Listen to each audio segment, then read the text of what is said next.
Assalamualaikum warahmatullahi wabarakatuh. Shalom, Om Swastiastu, Namo Buddhaya, salam kebajikan. Dewan juri yang terhormat serta para pemerhati hukum, perkenalkanlah kami dari tim Romli Atma Sasmita yang beranggotakan saya Salisa Danika Pangaribuan selaku pembicara pertama, ditemani kedua rekan saya Cynthia Retno Angela selaku pembicara kedua dalam standing posisi pro, dan Edward Michael Harapan Simanguson selaku pembicara ketiga dalam standing posisi kontra. Dalam perdebatan kali ini, kami akan mengupas tuntas konstruksi berpikir kami terkait mosi pengesahan peraturan presiden tentang rencana aksi nasional pencegahan dan penanggulangan ekstremisme berbasis kekerasan mengenai terorisme. Selamat menyaksikan. The law give no more than is demand. Artinya, hukum memberi tidak lebih dari yang dibutuhkan. Dewan juri yang terhormat serta pemerhati hukum, ekstremisme merupakan suatu permasalahan yang secara umum menjadi ancaman dunia, khususnya di Indonesia. Menurut peneliti Pusat Internasional Penanggulangan Terorisme APESMIT, ekstremisme dijabarkan sebagai bentuk aktivitas-aktivitas, yaitu keyakinan, sikap, perasaan, tindakan, dan strategi-strategi dari satu karakter yang melampaui batas kelumrahan. Dari penjabaran tersebut, ekstremisme merupakan suatu tindakan seseorang yang dapat membahayakan banyak pihak. Ekstremisme kekerasan yang mengarah pada terorisme di Indonesia dimaknai sebagai keyakinan atau tindakan yang menggunakan cara-cara kekerasan atau ancaman kekerasan ekstrem dengan tujuan mendukung atau melakukan aksi terorisme. Sedangkan terorisme sendiri memiliki definisi yang terdapat pada pasal 1 ayat 3 Perpres nomor 7 tahun 2021, yaitu perbuatan yang menggunakan kekerasan atau ancaman yang menimbulkan suasana teror atau rasa takut secara meluas, serta menimbulkan korban yang bersifat massal dan menimbulkan kerusakan atau kehancuran terhadap objek vital yang strategis, fasilitas publik atau fasilitas internasional, dan memiliki motif ideologi, politik, serta gangguan keamanan. Secara global sudah banyak kelompok terorisme yang merajalela seperti ISIS, Hizbullah, Taliban, dan lainnya. Kemudian, kelompok teroris tersebut menyebarkan pahamnya melalui berbagai sarana komunikasi, baik pertemuan langsung maupun melalui internet. Kelompok teroris ini secara aktif terus-menerus melakukan perekrutan dan ajakan untuk bergabung dalam kegiatan ekstremisme yang mengarah pada terorisme, yang dimana warga negara Indonesia dijadikan target untuk melakukan hal tersebut. Dewan juri yang terhormat, kasus-kasus yang mengarah pada terorisme sudah sering sekali terjadi di Indonesia. Salah satu kasus bom terbesar yang pernah terjadi adalah peristiwa bom Bali pada tanggal 12 Oktober tahun 2002, di mana terdapat 3 ledakan yang menimbulkan 202 korban yang mayoritas warga negara Australia tewas dan 300 orang lainnya mengalami luka-luka. Selain itu, aksi penembakan yang diduga sebagai serangan teroris pada tanggal 31 Maret 2021 yang menyerang Mabes Polri Jakarta dengan menembakkan senjata sedikitnya 6 kali tembakan yang menyebabkan pelaku meninggal di tempat. Berdasarkan website Universitas Indonesia, pada kurun waktu 2010 hingga 2017 tercatat terjadi 130 kasus terorisme. Sedangkan pada tahun 2020 menurut Kapolri Jenderal Idam Aziz, Polri telah melakukan pencegahan aksi terorisme di wilayah Indonesia dengan menangkap sebanyak 228 tersangka. Aksi terorisme sendiri terjadi karena mudahnya kelompok terorisme dalam menyebarkan pahamnya melalui berbagai sarana komunikasi dengan menyebarluaskan propaganda dan pemahaman ekstrem yang bertujuan mempengaruhi masyarakat untuk bersimpati dan mendukung aksi terorisme. Dengan melihat bentuk kekerasan ekstremisme di Indonesia yang mengarah pada terorisme, pemerintah mencoba mencari cara untuk menanggulangi masalah tersebut secara sistematis, terencana, dan terpadu. Pemerintah sebenarnya sudah memiliki dasar hukum yang mengenai terorisme, yaitu dalam bentuk Undang-Undang tentang Anti-Terorisme Pasal 5 tahun 2018. Dan pada tahun 2021, pemerintah mengeluarkan Peraturan Presiden Republik Indonesia Nomor 7 Tahun 2021 tentang Rencana Aksi Nasional Pencegahan dan Penanggulangan Ekstremisme berbasis kekerasan yang mengarah pada terorisme, yang merupakan bentuk dari turunan Undang-Undang Anti-Terorisme. Indonesia memiliki landasan filosofis, di mana tujuan negara yaitu untuk melindungi segenap bangsa dan menjaga stabilitas keamanan nasional. Maka kemudian hal ini direalisasikan melalui peraturan tersebut. Dengan adanya Perpres ini menimbulkan suatu perdebatan yang mempersalahkan substansi nomenklatur ekstremisme kekerasan yang mengarah pada terorisme dan keterlibatan masyarakat dalam perencanaan aksi nasional ini. Namun, apakah tepat tindakan pemerintah dalam mengeluarkan peraturan ini? Dewan juri yang terhormat, dengan keluarnya Perpres nomor 7 tahun 2021 ternyata menimbulkan pertanyaan, Apakah kemudian dengan adanya peraturan ini perlindungan mengenai ancaman atau aksi terorisme dapat terjadi atau malah sebaliknya? Kemudian muncul beragam pendapat baik pro maupun kontra di kalangan masyarakat maupun aktivis-aktivis.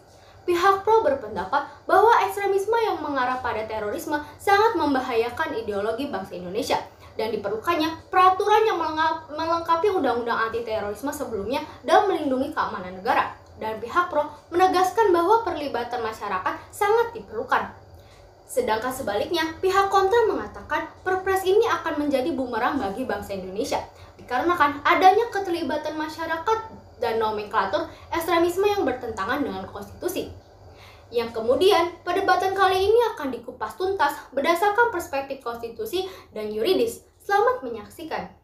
Let's salute the people as the supreme law. Hukum tertinggi adalah perlindungan masyarakat. Dewan Juri yang terhormat, adapun teori hak asasi manusia yang terdapat di dalam International Human Rights Law, negara mempunyai 3 kewajiban yang harus dipenuhi, yaitu obligation to respect, obligation to protect, dan obligation to fulfill, yang dimana artinya negara harus bisa menghormati, melindungi, dan memenuhi hak asasi manusia yang ada. Sebagaimana hal ini memiliki keterkaitan tentang hak rasa aman dan perlindungan dari ancaman kekerasan. Seperti yang kita ketahui bersama, bahwasannya saat ini semakin meningkatnya kegiatan ekstremisme kekerasan di Indonesia yang telah menciptakan kondisi rawan yang mengancam hak atas rasa aman dan stabilitas keamanan nasional, dan membuat tingkat intoleransi dan radikalisme di Indonesia semakin meningkat, terutama di kalangan masyarakat. Pengaruh dalam ekstremisme juga membahayakan, karena persoalan tersebut membantu cara pandang para pelaku kekerasan menilai tindakan-tindakan mereka bukan kekerasan, melainkan tindakan yang bertujuan baik. Jika kita melihat fakta dan realita yang terjadi, bahwasannya pada 2012 terdapat aksi penyerangan yang tertuju pada penganut Syiah di Sampang, Madura yang menyebabkan 1 orang meninggal dunia, 10 orang menderita luka kritis, dan 48 rumah warga dibakar. Lalu pada 28 Maret 2021 terdapat aksi bom bunuh diri di depan halaman Gereja Katedral Makassar, Sulawesi Selatan. Tidak hanya di Indonesia, pada 11 September 2001, Amerika Serikat menerima serangan teroris ke World Trade Center dan Pentagon yang menewaskan sedikitnya 3.000 jiwa. Dari tragedi ini, pemerintah Amerika Serikat membuat kebijakan yang dikenal dengan sebutan Global War on Terrorism. Hal ini menunjukkan bahwa pengaruh dari tindakan ekstremisme berbasis kekerasan sangat berbahaya, dan hal ini tidak hanya terjadi di Indonesia, tetapi di seluruh dunia. Tindakan tersebut sangat tidak sesuai dengan ideologi bangsa Indonesia, yaitu Pancasila, terutama pada sila ketiga, yaitu Persatuan Indonesia, yang bermaksud agar setiap organ negara bersatu dalam menanggulangi dan mencegah aksi ekstremisme, dan dalam pembukaan Undang-Undang Dasar, yang dimana isinya berupaya mencapai tujuan negara, terutama dalam melindungi segenap bangsa dan tumpah darah Indonesia, serta ikut melaksanakan ketertiban dunia. Hal tersebut sesuai dengan Konstitusi Negara Indonesia, dikarenakan dalam pasal 28G ayat 1 UUD NRI 1945 telah memberikan penegasan bahwa setiap orang berhak atas rasa aman dan perlindungan dari ancaman ketakutan. Kita tidak boleh menutup mata, Dewan Juri yang terhormat. Hal ini memberikan penekanan dan kewenangan kepada setiap negara untuk menciptakan instrumen hukum yang melindungi masyarakat dari tindakan kekerasan dan ancaman kekerasan pelaku ekstremisme, sehingga merupakan kewajiban negara yang telah meratifikasi untuk mengimplementasikannya. Untuk mencapai amanat ideologi tersebut, pemerintah memerlukan berbagai upaya bersama bangsa Indonesia. Upaya tersebut harus diwujudkan dalam peran, fungsi, dan tugas tiap-tiap komponen bangsa. Salah satu caranya adalah keikutsertaan tiap-tiap warga negara sebagai perwujudan hak dan kewajibannya dalam usaha pertahanan negara. Hak dan kewajiban tiap-tiap warga negara tersebut diatur dalam pasal 30 ayat 1 UUD NRI 1945. Sedangkan ayat 2 menegaskan bahwa usaha pertahanan negara dilaksanakan melalui sistem pertahanan dan keamanan rakyat semesta, yaitu bahwa Tentara Nasional Indonesia merupakan kekuatan utama dan rakyat sebagai kekuatan pendukung. Dan hal yang paling penting adalah dengan cara memperbaiki hukum. Kita mengetahui bersama bahwa Indonesia sudah pernah menerapkan pendekatan yang berimbang, seperti pendekatan keras melalui upaya penegakan hukum dan pendekatan lunak yang berfokus pada pencegahan. Kedua pendekatan ini secara jelas telah tercantum pada Undang-Undang Anti-Terorisme yang telah diamandemenkan, yaitu Undang-Undang Nomor 5 Tahun 2018. Undang-Undang Anti-Terorisme juga mengatur bahwa siapapun yang berhubungan dengan organisasi teroris akan dijerat hukuman. Dan begitu juga mereka yang secara sengaja menyebarluaskan ujaran, sikap atau perilaku tulisan atau gambar dengan tujuan memancing orang atau sekelompok orang untuk melakukan tindak kekerasan atau ancaman kekerasan yang bisa berujung pada tindak pidana terorisme. Maka dari itu, dalam upaya pencegahan dan penanggulangan ekstremisme berbasis kekerasan yang mengarah pada terorisme, diperlukan sesuatu strategi komprehensif untuk memastikan langkah yang sistematis, terencana, dan terpadu dengan melibatkan peran aktif seluruh pemangku kepentingan. Pemerintah Indonesia mengambil langkah yang tepat dengan mengesahkan Perpres nomor 7 tahun 2021. Dalam peraturan ini terdiri dari 3 pilar, yaitu pencegahan, penegakan hukum dan penguatan kerangka legislatif, dan kemitraan dan kerjasama internasional. Kita dapat melihat dalam halaman 4 lampiran Perpres nomor 7 tahun 2021 dijelaskan bahwa secara keseluruhan baik dalam proses maupun pelaksanaannya, RAN PE memperhatikan prinsip-prinsip hak asasi manusia, supremasi hukum dan keadilan, pengaruh utamaan gender dan pemenuhan hak anak, keamanan dan keselamatan, tata kelola pemerintahan yang baik, partisipasi dan pemangku kepentingan yang majemuk, serta kebinekaan dan kearifan lokal. Dari hal ini jelas bahwa RAN PE akan bertindak sesuai hukum yang di mana tugasnya untuk memastikan bahwa semua langkah yang diambil pemerintah dalam merespon terorisme, radikalisme, dan ekstremisme selalu sejalan dengan hak asasi manusia dan nilai demokrasi. Dengan demikian, Dewan Juri yang terhormat, saya dari pihak Pro menegaskan bahwa saya sangat setuju atas pengesahan Peraturan Presiden tentang Rencana Aksi Nasional Pencegahan dan Penanggulangan Ekstremisme karena hal ini merupakan sebagai bentuk dari responsivitas hukum. W.A. Bonger dalam buku Pengantar tentang Kriminologi Pembangunan mengatakan dilihat dari efisiensi dan efektivitas upaya pencegahan lebih baik daripada upaya yang bersifat represif. Dalam dunia kedokteran kriminal telah disepakati bahwa mencegah kejahatan adalah lebih baik daripada mencoba mendidik penjahat menjadi baik kembali. Lebih baik di sini juga berarti lebih mudah, lebih murah, dan lebih mencapai tujuannya. Peran masyarakat dinilai sangat penting dalam menciptakan pencegahan kejahatan yang biasa disebut community-based crime prevention, dengan melibatkan segala kegiatan untuk memperbaiki kapasitas masyarakat dalam mengurangi kejahatan, dengan meningkatkan kontrol sosial informal. Dengan demikian, sinergitas penegakan hukum dengan didukung peran masyarakat mewujudkan keamanan, kesejahteraan, dan kedamaian bagi bangsa Indonesia. Maka dari itu, Dewan Juri yang terhormat, izinkan saya memberikan solusi Pertama, media sosial digunakan sebagai upaya preventif dalam mengatasi penyebaran radikalisme yang melatar belakangi munculnya kejahatan ekstremisme berbasis terorisme di Indonesia. Dan kedua, saya rasa pemerintah, BNPT, dan lembaga yang bersangkutan dalam pembuatan Perpres ini dapat lebih memperhatikan dalam menyusun kriteria yang jelas dan indikator yang jelas dalam Perpres nomor 7 tahun 2021, sehingga tidak muncul stigmatisasi. Sekian, terima kasih. Id perfectum ex quod ex omnibus sus partibus constant. Sesuatu dinyatakan sempurna apabila setiap bagiannya sudah lengkap. Dewan Juri yang terhormat dan para pengamati hukum, sebelum saya menyampaikan argumentasi, izinkan saya memberikan tanggapan terhadap argumentasi pro. Dapat dikatakan saya mendukung upaya pemerintah dalam memerangi terorisme. Namun pengesahan Perpres tentang Rencana Aksi Nasional Pencegahan dan Penanggulangan Ekstremisme mengundang banyak kritikan dalam masyarakat sehingga menimbulkan beberapa problem dalam masyarakat. Pertama, nomenklatur ekstremisme yang belum jelas sehingga menimbulkan multitafsir. Kedua, belum adanya alat ukur ekstremisme dan standar kompetensi aparatur yang menangani orang yang diidentifikasi ekstremisme.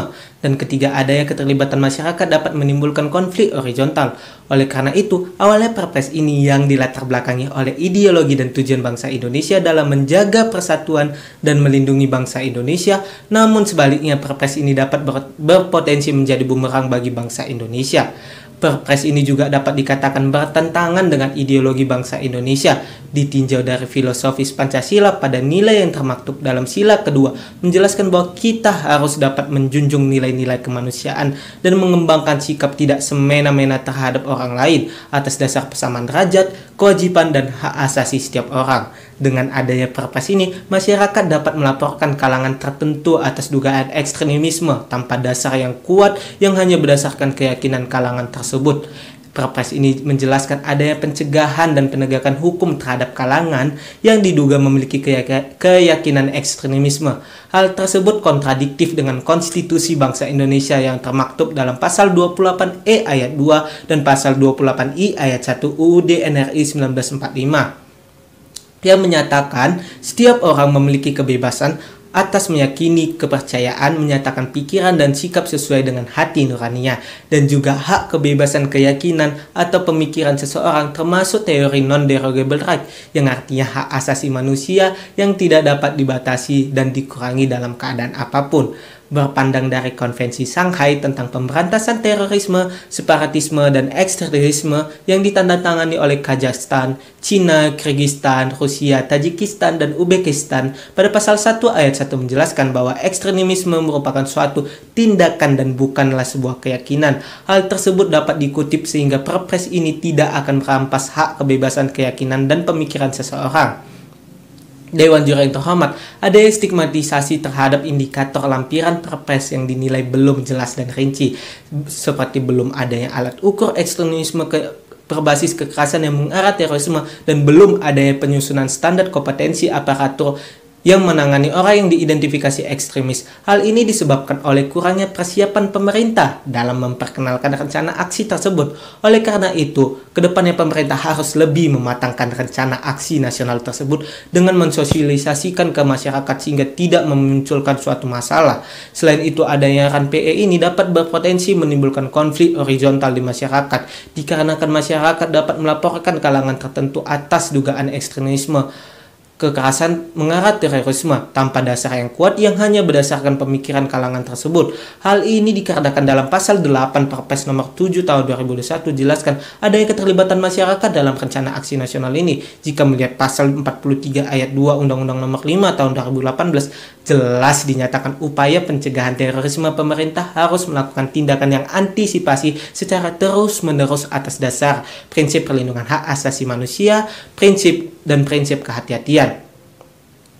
Dan mengingat kembali tulisan peneliti hukum Pusat Penelitian Badan Keahlian DPR RI dan pakar hukum internasional Novianti SH dalam buku Kerjasama Internasional Melawan Terorisme dijelaskan bahwa terorisme merupakan kejahatan serius yang dapat membahayakan ideologi dan kedaulatan negara, nilai kemanusiaan, dan berbagai aspek kehidupan masyarakat sehingga pemberantasannya harus dilakukan secara khusus, terencana, terpadu, dan berkesinambungan. Oleh karena itu, sudah seharusnya penanganan dalam pencegahan dan penanggulangan dilaksanakan oleh negara secara khusus dan hati-hati melalui lembaga-lembaga negara dan tidak mendekatkan pada masyarakat. Dewan Juri yang terhormat, kita dapat melihat dari aspek sosiologi. Seorang pakar sosiologi hukum Prof. Dr. Sutoki SHMHU mengidentifikasi 6 dampak RAN PE ini. Pertama, maraknya tindakan persekusi dalam masyarakat. Kedua, dinilai tumpang tindih dengan peraturan lain. Ketiga, dapat memicu tindakan reaktif dari lembaga negara. Keempat, dapat memicu kontraproduktif. Kelima, terjadinya pelanggaran HAM. Dan terakhir, keenam, dapat memicu konflik horizontal. Dan peneliti Komisi untuk Orang Hilang dan Korban Tindak Kekerasan Rifali Anandar juga menyatakan Perpres ini dapat membuat masyarakat menafsir sendiri kalangan yang ekstremis atau tidak sehingga berakibat munculnya stigmatisasi terhadap kalangan tertentu.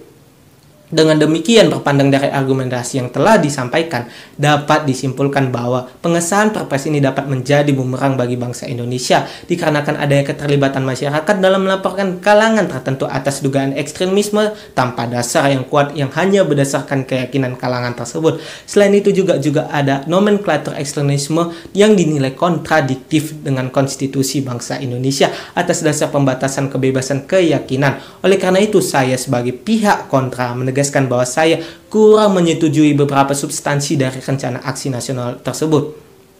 A man's feet must be planted in his country, but his eyes should survey the world. George Santayana berdasarkan Prevent strategi yang disampaikan ke Parlemen Inggris oleh Sekretaris Negara untuk Departemen Dalam Negeri atas perintah Yang Mulia negara Inggris dalam menangani terorisme, ekstremisme yang mengacu terorisme, menerapkan suatu strategi pencegahan. Strategi pencegahan tersebut masuk ke dalam counter-terrorism strategi. Hal ini bermaksud agar yang bekerja dalam strategi pencegahan ini adalah lembaga dan departemen negara. Dapat dilihat negara Inggris dalam mengatasi mengatasi ekstremisme dikoordinasikan oleh Department for Community and Local Government atau DCLG, sedangkan dalam menangani terorisme dikoordinasikan oleh The Office for Security and Counterterrorism atau OCCT, yang menjadi penanggung jawabnya adalah Menteri Dalam Negeri, sehingga negara Inggris tetap pada komitmennya, yaitu melindungi kebebasan berbicara di negara ini. Maka dari itu, solusi yang dapat saya tawarkan, negara seharusnya lebih menekankan dan mengukuhkan kelembagaan negara seperti BNPT dan lain sebagainya tanpa melibatkan masyarakat. Lembaga-lembaga negara harus lebih fokus mencari jaringan-jaringan terorisme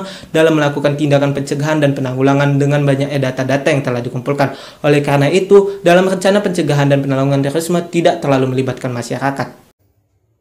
Dewan juri yang terhormat serta para pemerhati hukum, sampailah di penghujung perdebatan kali ini. Izinkanlah saya untuk menyampaikan kesimpulan yang sudah dibawakan oleh pembicara pro dan pembicara kontra. Perdebatan kali ini bukan sekedar untuk beradu argumen dari kedua belah pihak, tetapi untuk bertukar pikiran sehingga perdebatan kali ini akan mendapatkan satu benang merah yang dijadikan sebagai solusi akhir.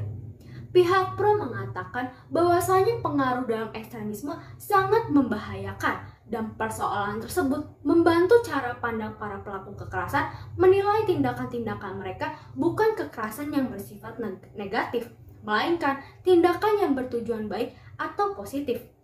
Hal ini sangat berbahaya jika pandangan tersebut terjadi kepada masyarakat Indonesia. Maka dari itu, sangat diperlukannya peraturan yang sesuai dan tegas yang mengikutsertakan masyarakat dalam mencegah dan mengatasi ekstremisme yang mengarah pada terorisme.